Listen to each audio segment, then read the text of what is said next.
आज मैं आपको सुनाने जा रहा हूँ उस वीर की कथा जिसे दुनिया खाटू श्याम बाबा के नाम से जानती है।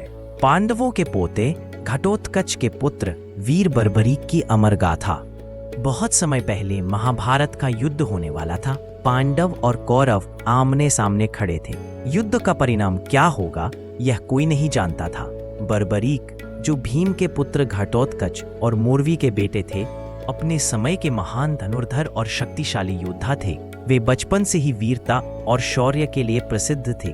3 बाणों का वरदान बर्बरीक ने भगवान शिव और देवी भगवती की घोर तपस्या की थी। उनकी तपस्या से प्रसन्न होकर उन्हें एक अनुपम वरदान मिला। उनके तरकश में सिर्फ 3 बाण थे, लेकिन इन 3 बाणों की शक्ति इतनी थी कि पूरा संसार जीत सकते थे।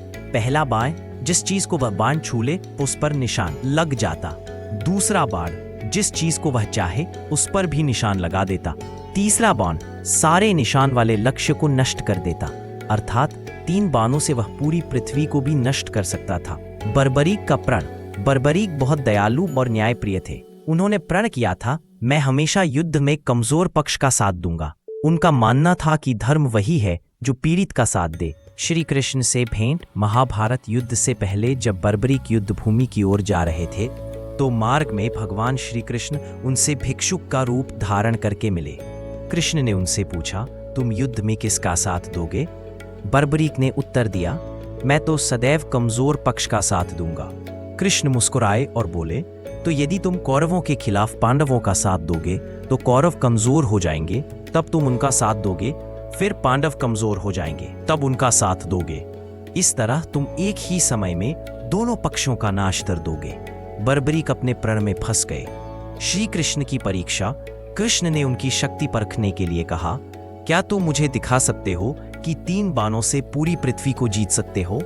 बर्बरीक ने एक पेड़ की ओर इशारा किया और कहा, मैं 3 बाण चलाकर इस पेड़ की सारी पत्तियां नष्ट कर दूंगा।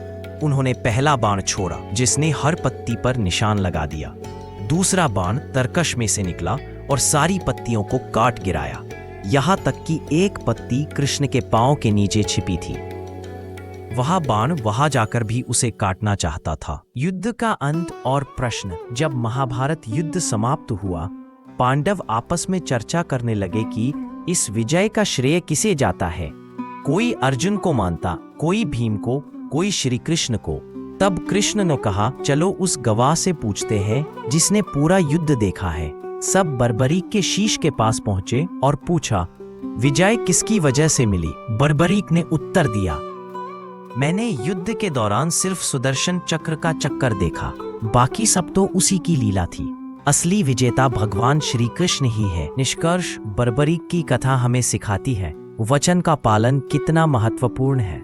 अपार शक्ति भी धर्म की मर्यादा से बंधी होती है और अंततः हर विजय के पीछे ईश्वर की ही लीला होती है। इसलिए बर्बरीक को आज भी कई जगहों पर श्री श्याम बाबा के नाम से पूजा जाता है, विशेषकर राजस्थान के खाटू श्याम जी मंदिर में।